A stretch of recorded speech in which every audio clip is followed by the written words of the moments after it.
Hey guys, welcome back to another yoga video with Alex. Today we're going to go over some wall stretches that are really good if you have low back pain or tight hamstrings, any of the above. This is going to be great for you. So first thing you need to do is find a wall and get situated. The easiest way to get into legs up the wall is to sit with your back against the wall and turn your legs to the wall. And then one more time, you just turn your legs 90 degrees, just like so.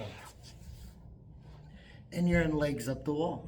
Now this stretch alone is really good for your hamstrings and back.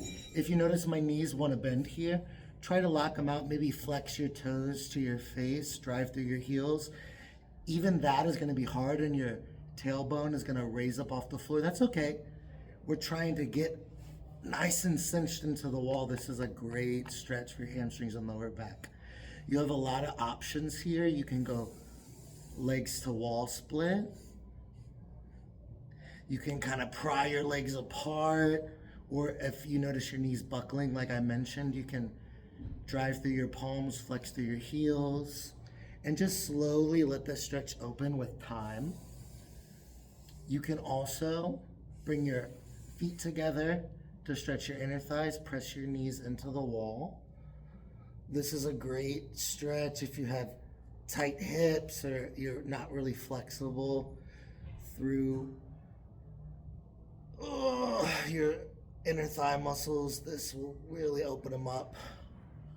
You can go half lotus. If you've seen people put both feet in their lap, I can't do that, but you can do a half lotus and kind of drive one knee towards the opposite wall to get a nice exterior or outer hip stretch. Make sure you always do both sides if you're going to do a stretch on one side. And one of the best things you can practice on the wall is shoulder stand to plow. Now in shoulder stand, you kind of bring your shoulders together and you rise up on your shoulders. But when you're using a wall, you can use your feet to kind of press your hips up to the sky, palms to your lower back. And this is really good practice.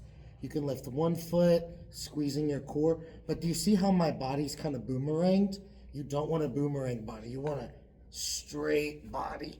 Oh, it takes a lot of core strength. So you have to practice squeezing your core and kind of driving your hips forward as you point your legs straight up.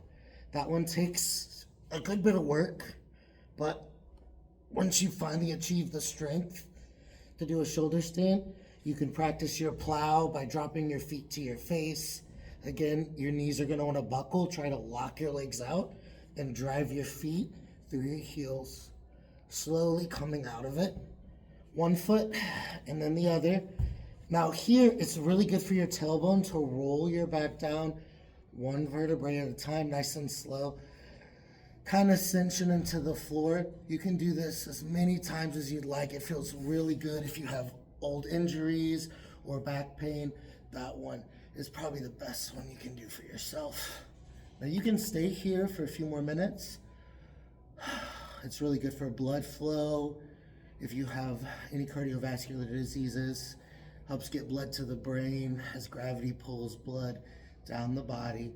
Whenever you're ready, just gently bend your knees, roll off the wall. Don't come up too fast. You might feel a little lightheaded. But hopefully those stretches help if you're having any lower back pain or anything with the lower body that needs to be stretched out. So until next time, y'all stay flexible.